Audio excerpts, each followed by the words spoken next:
President Biden's student loan bailout will forgive $39 billion in debt. The Secret Service did close its cocaine investigation, and a House member calls one of our closest allies a racist state. A lot to talk about this morning with Florida Congressman Byron Donalds. Good morning to you, sir.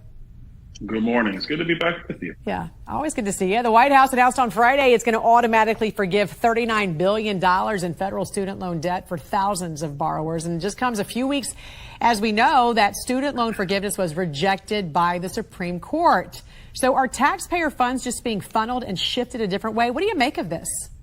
What I make of this is that Joe Biden and the Democrats, they don't care about the rule of law. They don't care about how we actually appropriate money, that you actually have to work through the people's representatives who are in Congress, both House and Senate. They just want to do it their way, regardless of the law, regardless of the Constitution.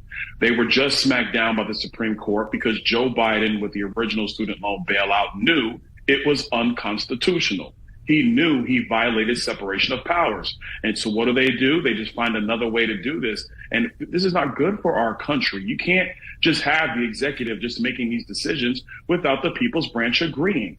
Last thing about this, it is not fair. And I know sometimes the Democrats like to talk about fairness. It is not fair for somebody who's an electrical contractor who did not go to college to have their taxpayer dollars being used to basically pay off the student loans of another American who did go to college. It's just not right.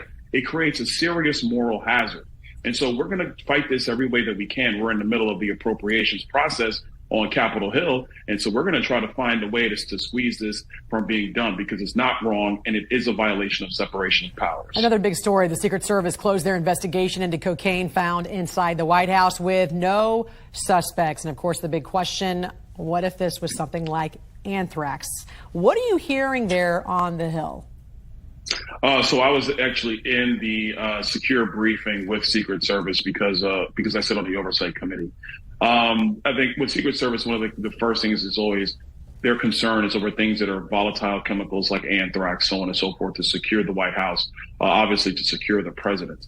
I think with what's going on here, I got some serious concerns about what happens when there's other things going on in the White House past things that are of a terrorist or a disaster scenario.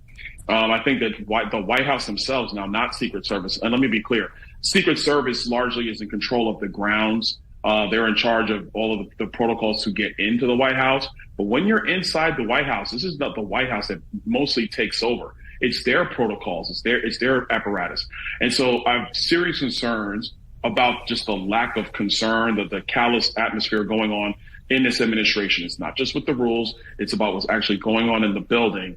The White House has a lot of questions to answer on this. They don't just get to walk away because Secret Service closed their investigation. Today, the House is going to vote on a resolution defending Israel against claims of racism and condemning all forms of anti-Semitism in direct response to recent remarks from Democratic Congresswoman Pramila Jayapal. Let's take a listen to what she said.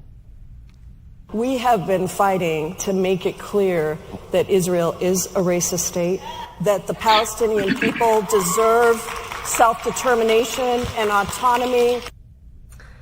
She went on to apologize and say what she really meant was that Benjamin Netanyahu was racist. Give me your thoughts on this.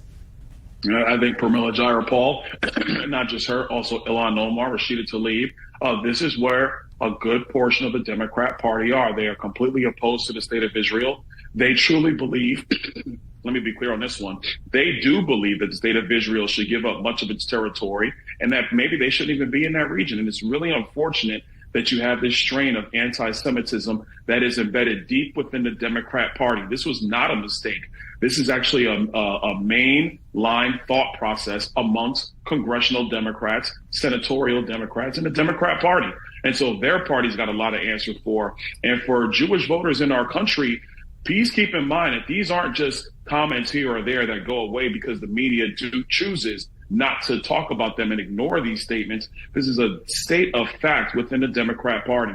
So we're going to vote today. That's all well and good. But that vote is not going to be indicative of the mindset of too many Democrats. Florida Congressman Byron Donalds, it's always great to see you. It's great to see you too. Anytime. Thank you.